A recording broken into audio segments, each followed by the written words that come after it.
नमस्कार दोस्तों, the rational aspirant में आप लोगों का स्वागत है। अब इस वीडियो में हम लोग मॉडर्न इंडिया के क्वेश्चंस को देखेंगे कि कितने क्वेश्चंस आए और क्या उनका स्तर रहा। तो आपको बता दें कि इस बार 8 क्वेश्चंस आए थे और उसको हम देखते हैं, फिर आगे डिस्कस करते हैं। 52nd क्वेश्चन जो है ये देखिए, 1919 के मॉन्टेग्यू चेम्सफोर्ड सुधारों में 21 वर्ष से अधिक आयु की सभी महिलाओं के लिए मताधिकार की संस्तुति की गई। तो देखिए ये वाला ऑप्शन गलत है। गलत क्यों है? क्योंकि आप लोग देखेंगे 1919 में सभी जब पुरुषों को ही नहीं मिला था तो कहाँ से महिलाओं को मिल जाएगा। तो इसलिए तो ये क्वेश्चन तो गलत ही हो गया।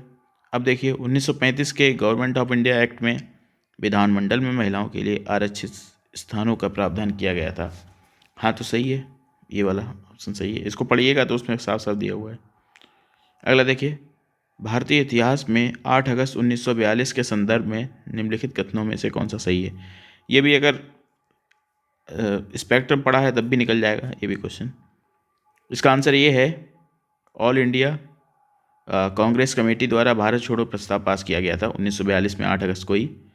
और ये नीचे के ऑप्शन जो हैं इसमें वायसराय की एग्जीक्यूटिव काउंसिल, तो ये तो शायद 1909 ही में किया गया था, देख लीजिएगा। और 7 प्रांतों में कांग्रेस मंत्रिमंडल ने त्यागपत्र, ये 1939 की बात है और ये द्वितीय विश्व युद्ध के समय की बात है। और एक क्रिप्स ने प्रस्ताव रखा कि द्वितीय विश्व युद्ध समाप्त होना। हाँ, तो क्रिप्स तो मार्च में आया था, मार्च 1942 में। ठीक है, तो ये तीनों तो नहीं होंगे, आंसर ये हो जाएगा। 53 हो गया। 54 देखिए,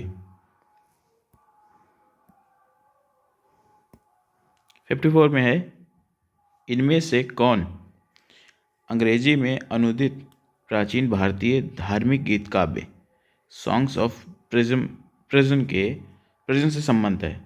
हाँ, तो ये क्वेश्चन जो था ये मुझे आता नहीं था क्योंकि बुक तो बहुत पढ़ी थी लेकिन ये क्वेश्चन नहीं पढ़ा था मैंने। तो मैंने इसमें प्रिजन देखा था ना, तो प्रिजन देख के मैंने सोचा बाल गंगाधर तिलक होंगे, मैंने यही लगा दिया, लेकिन इसका आंसर ये नहीं है, इसका मोहनदास करमचंद गांधी है शायद। 56 देखते हैं, तो इसमें पढ़ना चाहिए था, पता नहीं कहाँ से पूछ लिया। इनमें से कौन सेक्रेटरी के रूप में हिंदू फीमेल स्कूल से सम्मत थे जो बैथुन फीमेल स्कूल से। अच्छा, ये बैथुन पढ़ेंगे तो आप समझ जाएंगे। जिन बैथुन की स्थापना करी थी शायद बैथुन करके थे, SC बैथुन थे शायद, उन्होंने करी थी। उसमें ईश्वरचंद्र विद्यासागर थे और ईश्वरचंद्र विद्यासागर को तो वैसे भी जाना जाता है, महिला शिक्षा के लिए इन्होंने काफ़ी काम किया है और विधवा पुनर्विवाह। अगला देखते हैं 57। हाँ, 57 देखते हैं। औपनिवेशिक भारत के संदर्भ में शाहनवाज खान, प्रेम कुमार सहगल और गुरुबख्श सिंह ढिल्लो। हाँ, तो ये क्वेश्चन भी बहुत सरल था।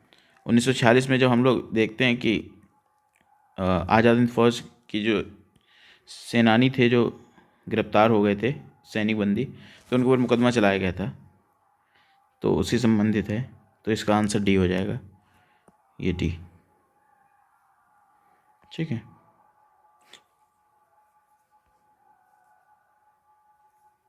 अगला देखते हैं।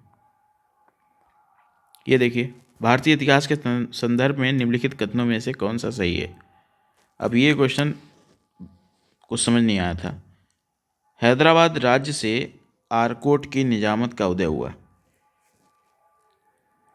ये वैसे मैंने छोड़ दिया था, लेकिन इसका आंसर शायद ए है और पहला दूसरा सही है, क्योंकि विजयनगर साम्राज्य जब समाप्त होता है तो तालीकोटा का युद्ध होता है, उसमें शायद समाप्त होता है, तो उसके बाद ये राज्य निकल के आते हैं, तो इसके बाद देखना चाहिए था। 58 हो गया। अगला देखते हैं, ये कौन सा है, 63 है। 17वीं शताब्दी के पहले चतुर्थांश। ठीक है, पहला चतुर्थांश का मतलब है 17वीं शताब्दी का, यानी कि 1600 से 1650 25 यही होगा। निम्नलिखित में से कहाँ इंग्लिश ईस्ट इंडिया कंपनी का कारखाना स्थित था? तो देखिए, इंग्लिश ईस्ट इंडिया कंपनी जो हमारे यहाँ आई थी, पहला कारखाना शायद 1607 में लगाया था।